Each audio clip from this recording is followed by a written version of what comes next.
3 years ago, Nick tied the knot with Jolie. Frankly, had it not been for her unexpected inheritance of the family business following her father's untimely demise, Nick might never have walked down the aisle with her. Mr. McMillan, once robust and seemingly invincible, succumbed to a sudden stroke, leaving Jolie as his sole heir. Nick, a charming but idle individual accustomed to leeching off women, couldn't help but take notice. Jolie, swayed by Nick's smooth talk and promises, fell under his spell, while Nick saw in her a golden opportunity, his plan to bide his time until something more lucrative came along. As luck would have it, Jolie's inheritance turned out to be the golden ticket Nick had been waiting for. With her newfound wealth, she became his jackpot. Nick, confident in his ability to manipulate her growing affection, envisioned controlling her fortune for his own gain. Initially, Nick's scheme unfolded smoothly. Jolie, engulfed in grief over her father's passing, leaned on Nick for support, oblivious to his ulterior motives. Nick seized the moment, showering Jolie with care and attention during her time of need, all the while concealing his true intentions. He kept up his facade until they exchanged vows, ensuring there was no turning back. After the funeral, Nick proposed marriage, suggesting they wait until Jolie had mourned her father properly. However, when Jolie questioned the necessity of a prenuptial agreement, Nick's true colors began to emerge. "Nick, is this just a business move?" Jolie queried, echoing the sentiments of Mr. Chinland, her father's trusted advisor. "It's humiliating." "Do you think I'm only after your money?" she protested. Nick, taken aback by her defiance, responded defensively, "Honey, it's merely a precaution. We need it just in case. My godfather insists on it.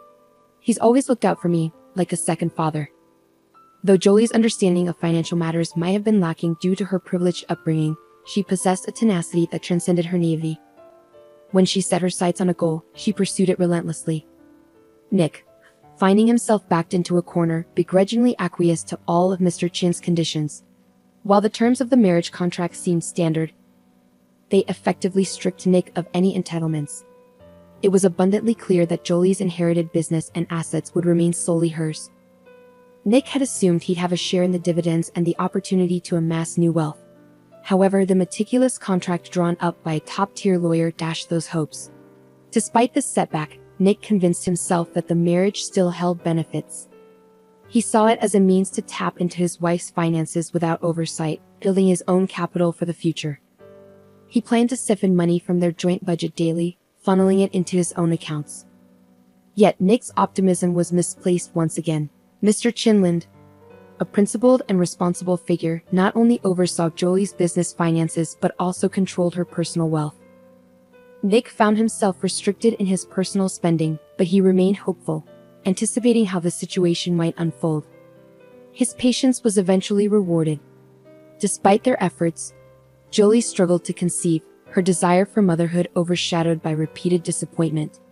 Initially attributing it to stress, she eventually sought medical intervention after over a year of failed attempts, uncovering the underlying cause of their struggles. Jolie's symptoms, initially dismissed as mere consequences of her busy lifestyle, were ominous signs that her body was in distress, a warning she had chosen to ignore. Eventually, the grim truth emerged. She was diagnosed with cancer. Over nearly 2 grueling years, she endured treatments and suffering with little to show for it. Throughout this ordeal, Nick's role as a husband was merely nominal. His vested interest lay in Jolie's existence being inconsequential, a fact he failed to conceal adequately. While the topic remained unspoken, Jolie couldn't ignore the whispers of her husband's infidelities with numerous other women. Nick, however, fancied himself a master of deception and manipulation. He believed he could convincingly play the part of the devoted spouse to a dying wife without raising suspicion. He considered himself fortunate, convinced that enduring a little longer would secure his desired outcome. Yet Nick's reprehensible conduct became the subject of condemnation and gossip among nurses, hospital staff, and even Mr. Chinland. The latter was both furious and helpless, unable to comprehend Jolie's insistence on preserving a marriage teetering on the brink. Furthermore, the absence of a will left him deeply concerned, as it meant Nick would automatically inherit everything as Jolie's sole heir.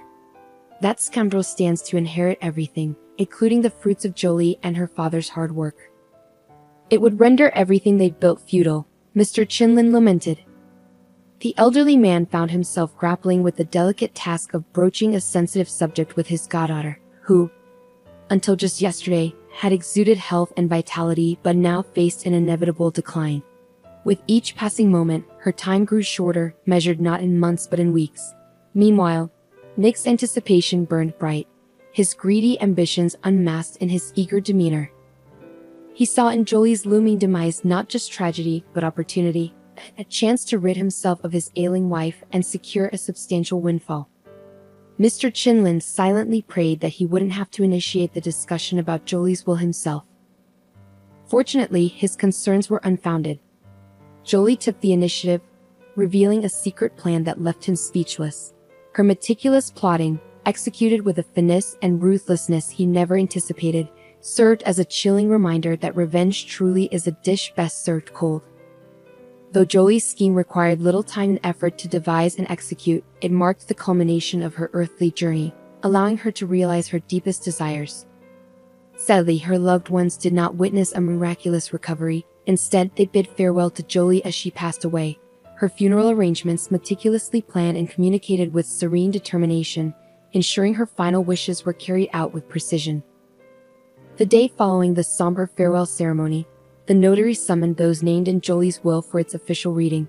Nick was taken aback by the unexpected news. He had been convinced that his wife had not taken the precaution of drafting such a document, assuming he would naturally inherit everything, as the law often dictates in such circumstances. Nonetheless, clinging to a glimmer of hope, he reluctantly attended the meeting, accompanied by his new mistress, the stunning Shirley. Upon entering the notary's office, Nick was surprised to find Mr. Chinland and Jolie's friend, Kurt Turgan, in attendance. However, what truly caught him off guard was the sight of Kurt pushing a stroller containing a baby boy. Despite being aware of Kurt's marital status and recent parenthood, Nick's astute instincts quickly pieced together the puzzle, revealing a hidden agenda at play, a realization that left him feeling outwitted.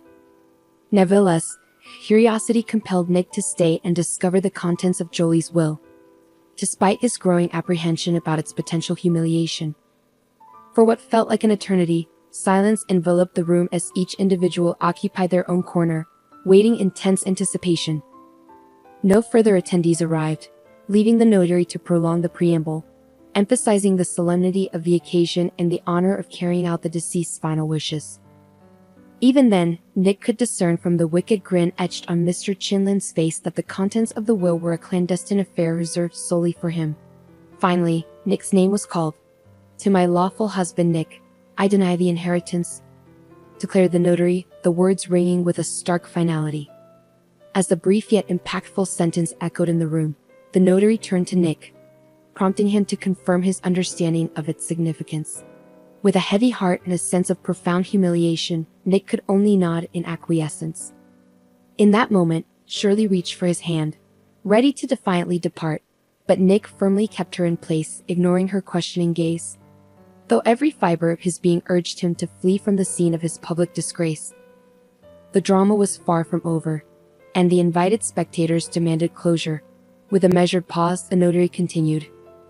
"I bequeath all my personal property to my only son, Robert Turgis, until he reaches adulthood. I appoint his father, Kurt Turgan, and Mr. Chinland as guardians and administrators of his estate," announced the notary, dropping a bombshell that reverberated through Nick like a devastating blow to the gut. The revelation of Kurt's paternity shattered Nick's patience, eliciting a shocked cry of disbelief. Yet, aside from Nick and Shirley, the revelation elicited no surprise from the assembled witnesses. "Is the boy Jolie's biological child?" Nick's voice trembled as he gasped for breath, his words punctuated by desperation. "Yes, Robert is the biological son of Jolie and Kurt," Mr. Chinland confirmed, his tone resolute. "She hasn't been pregnant in the last 2 years. It's impossible." Nick grasped at straws, though he knew all too well that modern science had rendered pregnancy unnecessary for parenthood. "The marvels of medical progress never cease to amaze," Mr. Chinland remarked, observing the unfolding scene with a mix of pity and detachment. For Kurt, the memories of 2 years prior flooded back, a chilling reminder of the moment he learned of his best friend's grim prognosis. He marveled at her composure as she calmly discussed her limited time and her unwavering determination to fulfill her maternal longing. I had my eggs preserved before beginning treatment, she had revealed, her resolve unyielding in the face of adversity. I was told that I probably wouldn't be able to raise my own child, but I insisted, Kurt. I grew up without a mother, and I know it isn't easy, but I always felt her love and protection. Does Nick agree to raise the child alone? Kurt cautiously inquired. Who would allow him?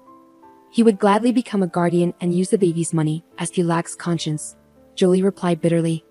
No, I've already realized that my dear spouse is someone of questionable character, to put it correctly, and his reaction to my diagnosis and prognosis.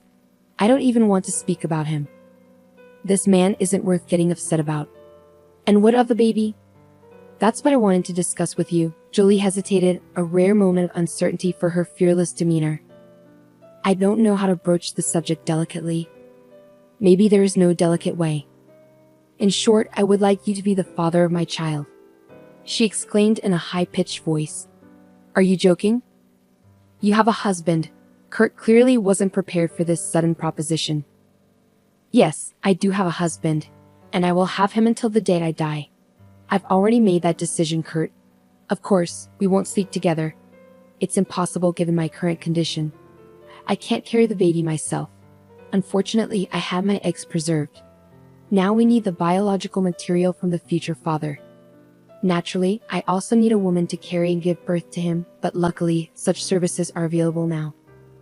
Initially dismissing it as absurd, Kurt soon realized that Jolie's plan was meticulously thought out, with every detail carefully considered. She had already undertaken extensive preparatory work, delving into the legal aspects, arranging for services at a reproductive clinic, and even securing a surrogate mother for the future baby.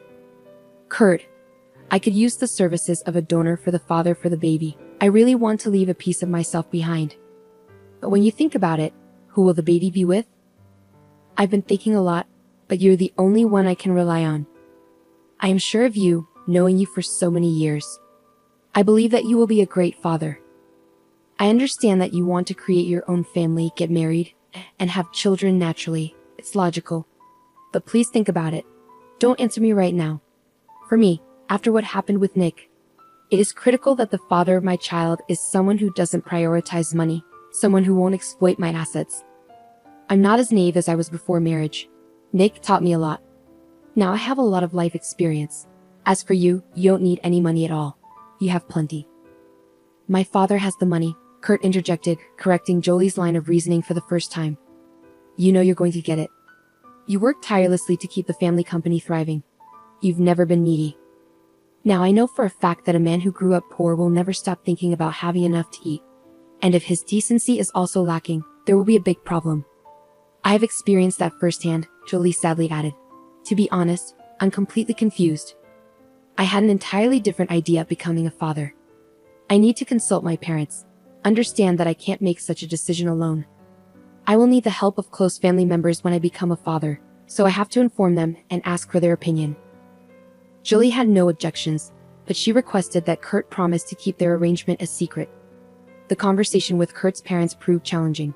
His father remained neutral, accepting the situation and promising to support his son's decision and assist with his grandchild as much as possible. His mother, however, struggled with the idea. Like any mother, she wished for her son to marry and have children with a good woman. While she held Jolie in high regard and felt immense sympathy for her, the thought of her potential grandchild being born to another woman, especially with Jolie's illness, was difficult for her to accept.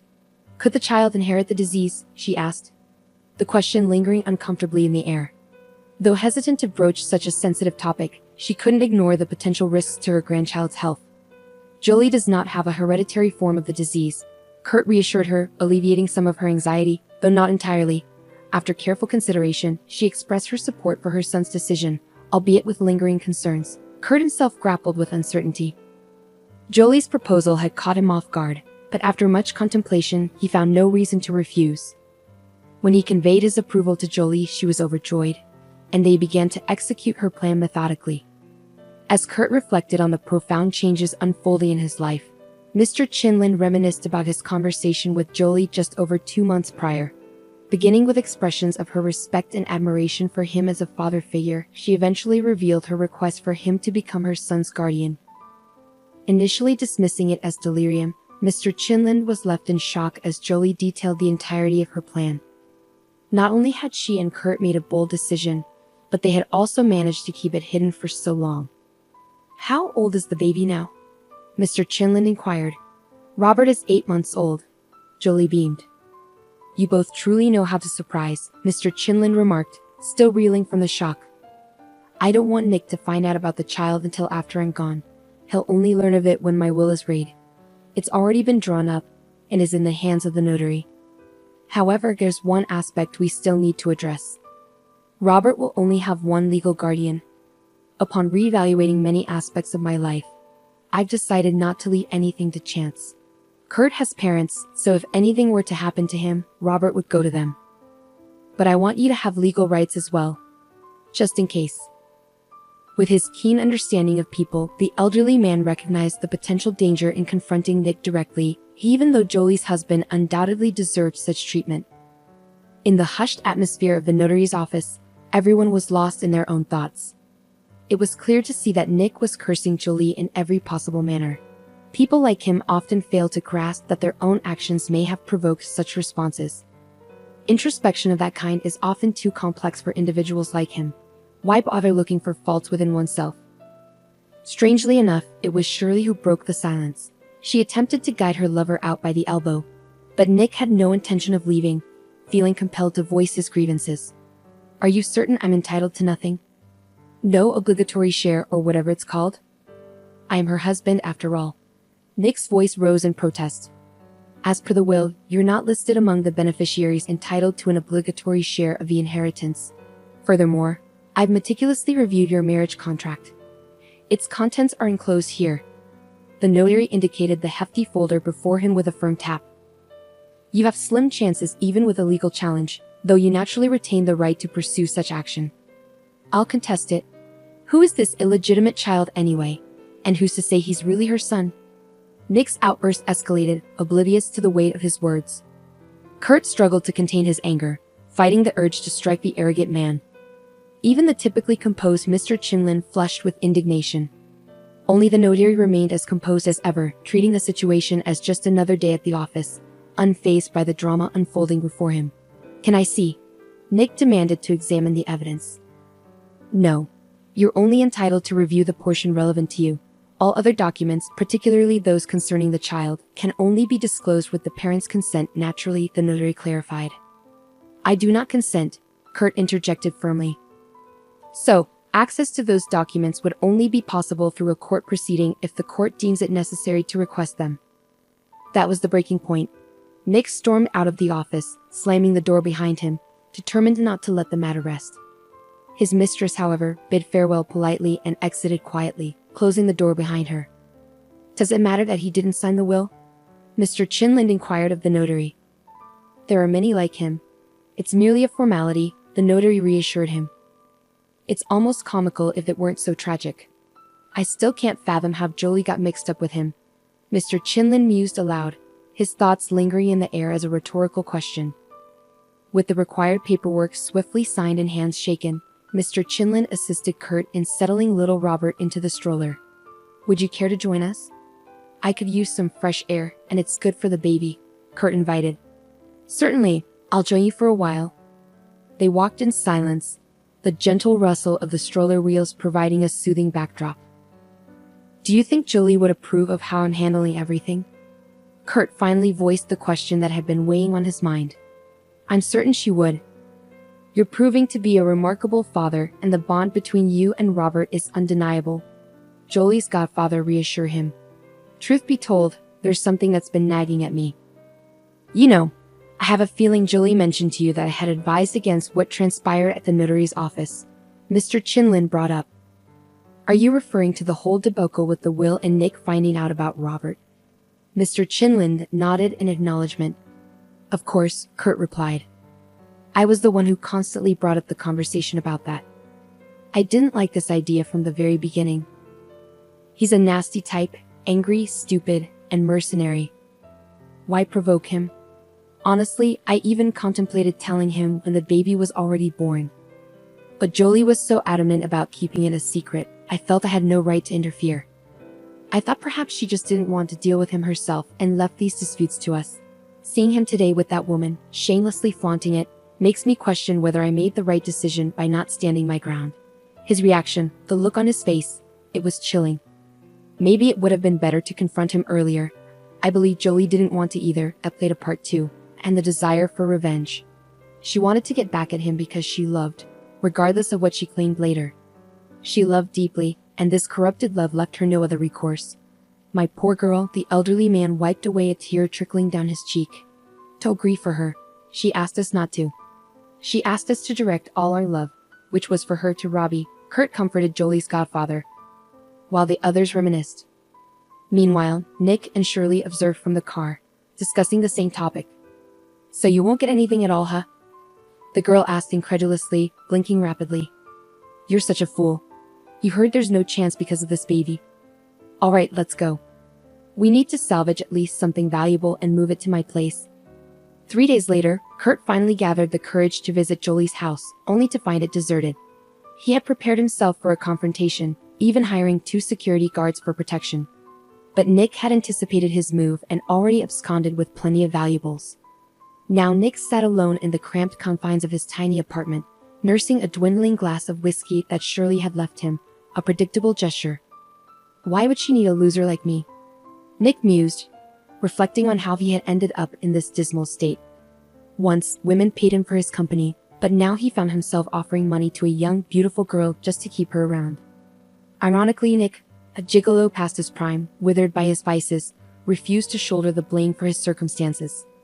In his mind, his wife was the villain who had drained him of vitality and crushed his dreams, leaving him without the inheritance he had so eagerly anticipated. In his fantasies, he was young, handsome, successful, and fabulously wealthy. Yet Shirley's parting words had shattered these illusions. He was nothing more than a destitute drunkard lost in delusions of grandeur. Accepting this reality was a bitter pill to swallow. His grand visions of wealth and success, hinging largely on his ex-wife, crumbled like a house of cards. His aspirations of becoming a successful entrepreneur were dashed. Blinded by his pride, he failed to acknowledge his own role in his downfall. Instead, he directed his resentment towards his late wife, seeing her as the source of all his woes. For nearly 2 weeks, Nick drowned himself in a haze of alcohol, seeking solace from his harsh reality, his bitterness festering with each passing day. Then, one bleak morning, gripped by a pounding hangover, he reached a breaking point. He realized that drowning his sorrows in alcohol wouldn't bring him success or vengeance against Jolie. Nick felt a profound sense of humiliation. A few days prior, representatives from Mr. Chinlin had appeared, practically strong-arming Nick into surrendering his car keys and tearing up the power of attorney that Jolie had granted him. Did you not realize that the power of attorney loses its legal validity after the death of the grantor? One of the men remarked, his tone dripping with disdain. In Nick's mind, he painted himself as a saint who had never left his ailing wife's side. Conveniently, he brushed aside his own endless scheming, gambling habits, alcohol abuse, and dismissive treatment of his wife. How unfortunate that she's dead and I can't lash out at her, he had thought countless times. I barely suppressed my urge, convincing myself that my patience would be richly rewarded. Now, as he contemplated his next move, thoughts of revenge consumed him. Initially, he had entertained the idea of desecrating her grave. But upon reflection, considering what was most precious to Jolie and what would inflict the deepest anguish, he stumbled upon another answer. Robert. A surge of electricity coursed through Nick as this idea took hold in his mind. He chuckled maliciously, finally concocting his revenge plot. While many details needed ironing out, he had settled on one crucial point: he would not harm Robert. What's a mother's worst nightmare? Not being able to protect her child in times of trouble. That's precisely the fate he planned for. His imagination was ablaze with a simple yet sinister plan: to abduct the baby, whisk him away to a distant location, and abandon him at an orphanage. After a week of dwelling on thoughts of revenge, Nick found solace and satisfaction in his fantasies, if one could call them that. He hadn't smiled like this in ages. Granted, the grimace he wore might have been unsettling to some, but Jolie's husband cared little for appearances. In fact, you could say he was elated as he meticulously plotted every detail. He reveled in a sense of euphoria. Although his target was out of sight, Nick savored the mental image of Jolie's anguish at her inability to protect her child. Once he had outlined his plan in theory, Nick shifted his focus to practicalities. He needed to gather intelligence on Robert's movements and the people he encountered outside the house to pinpoint the perfect time and place for his crime. Having known Kurt well in the past, and even having visited his parents' house, Nick was aware of their affluent suburban community and its heightened security. As he delved deeper into his scheme, he became acutely aware of the obstacles he would face. He couldn't predict how long he'd spend surveilling from the cover of the forest, peering through binoculars, studying the child's routines and activities. Was the risk worth the reward? Without a doubt, Nick reasoned with himself. His mental state had deteriorated significantly since the reading of the will. "She destroyed my life, and I'll destroy her child's," he muttered maliciously. In his twisted fantasies, Nick envisioned himself as a wealthy heir living off the state's provisions, while his deceased mother looked on from the afterlife, bearing the weight of blame for his misdeeds. His laughter echoed with malice, a chilling sound that would have alarmed any bystander with a shred of empathy. But history does not entertain what-ifs, and Nick was left unchecked in his pursuit of his dark ambitions. Once he set his mind on a goal, no matter how sinister, he pursued it relentlessly to its conclusion. For 2 full days, Nick didn't just watch but meticulously prepared the groundwork for his scheme. He scoured the entire area, seeking the perfect vantage point that would afford him an unobstructed view of the settlement, particularly the Turgis household, while keeping him concealed. He poured all his energy and time into finding the ideal spot, ensuring it met his stringent criteria. Day after day, he rose with the dawn, immersing himself in surveillance at the cottage settlement until nightfall. With binoculars in hand, he meticulously documented every movement, noting arrivals and departures with unwavering diligence. Through his observations, Nick learned that the child was under the care of Kurt's grandmother and a nanny. Both Kurt and his mother were unsuitable targets for Nick's plans. It would recognize him immediately. Nick had no intention of facing consequences for his actions. Anticipating police inquiries, he aimed to deflect suspicion away from himself. Thus, he identified the nanny as the target of his scheme. She followed a predictable schedule, walking with Robert along familiar routes at set times. Luck seemed to smile upon Nick when, on a Wednesday, the nanny ventured beyond the settlement's secured confines for a daytime stroll with the sleeping baby. She followed a forest path to a clearing where she met another nanny from a neighboring settlement, her laughter carrying through the air. Recognizing an opportunity, Nick decided to limit his visits to the settlement to Wednesdays, minimizing the risk of drawing attention to himself. His plan was meticulous, akin to a well-oiled machine. Each Wednesday, like clockwork, the nanny ventured into the forest. For 4 consecutive weeks, Nick observed this routine, ensuring its consistency.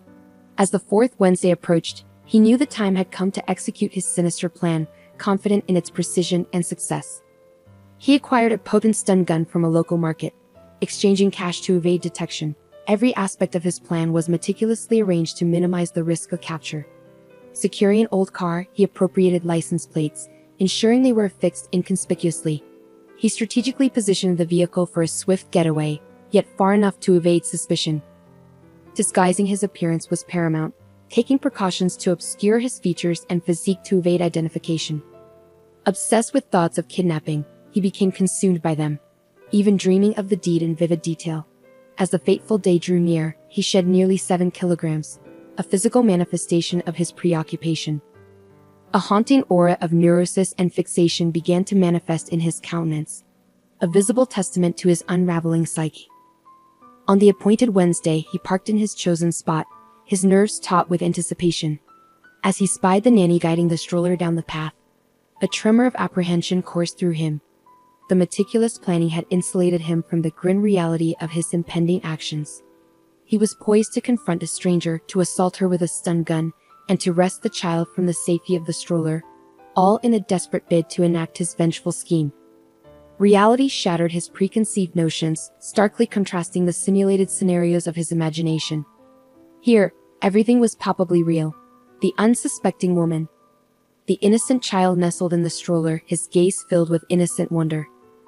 Nick was not inherently predisposed to violence, but his festering animosity towards Jolie propelled him across the threshold of moral restraint.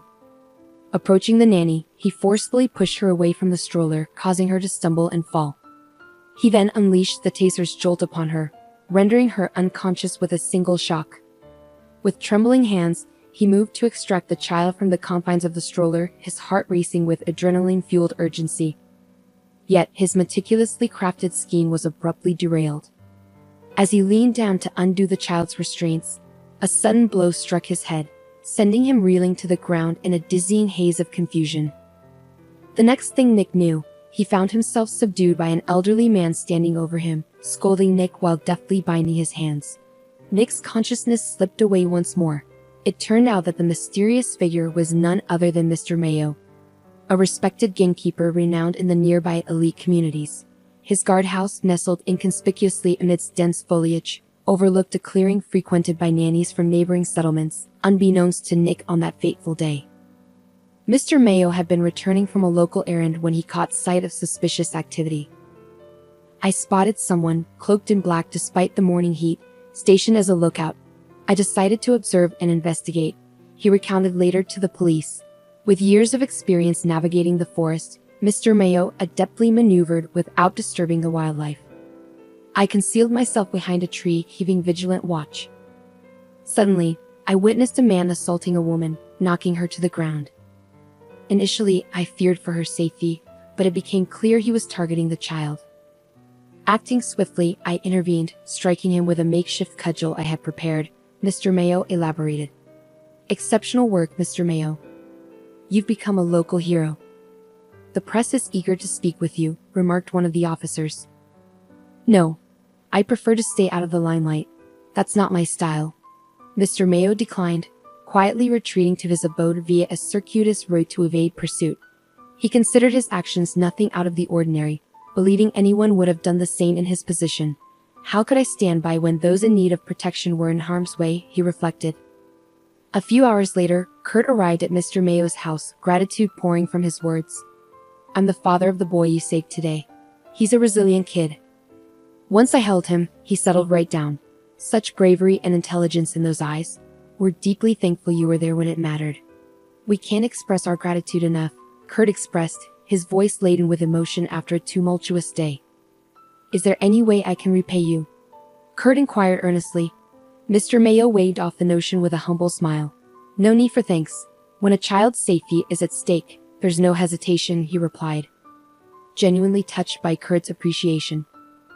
Yet Kurt persisted, wanting to show his gratitude. "If you insist, perhaps a new hunting suit and some provisions for my dog? Consider it done. But may I ask, was your intervention motivated by money?" Mr. Mayo's curiosity prompted him to pose the question.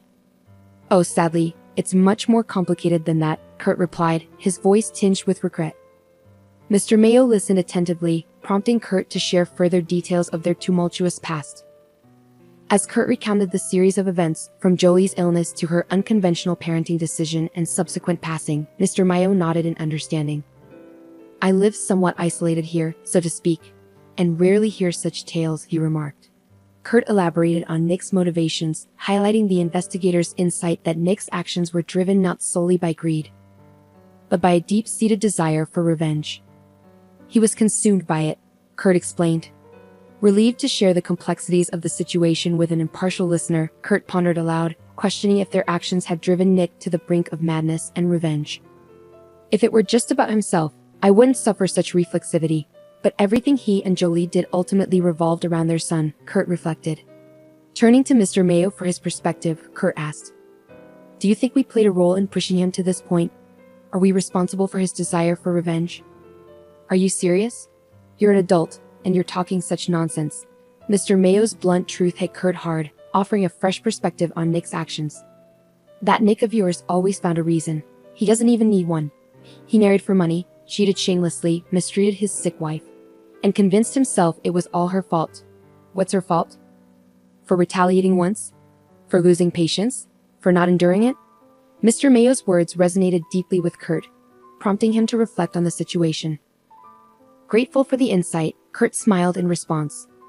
"Now, I also owe you for your good advice," he acknowledged. The gamekeeper waved his hand dismissively. They parted as friends, with Mr. Mayo promising to look after Robert. "I heard somewhere that the Chinese have this belief or wisdom, God knows what to call it, that if you save someone's life, you're responsible for that person forever. So don't worry about your Robert. I'll look after him here too," Mr. Mayo assured Kurt. True to his word, Mr. Mayo became a regular presence in Kurt's household, providing support and love to Robert. Meanwhile, Nick was sentenced to several years of imprisonment, bringing a sense of relief to Kurt's family.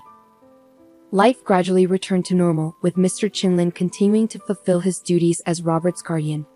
Kurt found companionship in a single mother whose daughter attended the same kindergarten as Robert. Their children quickly became friends, sparking hope in Kurt's parents for his personal happiness. Despite moving forward, Kurt remained dedicated to honoring Jolie's memory. He regularly spoke to Robert about his mother, sharing photos and videos to ensure her presence was never forgotten.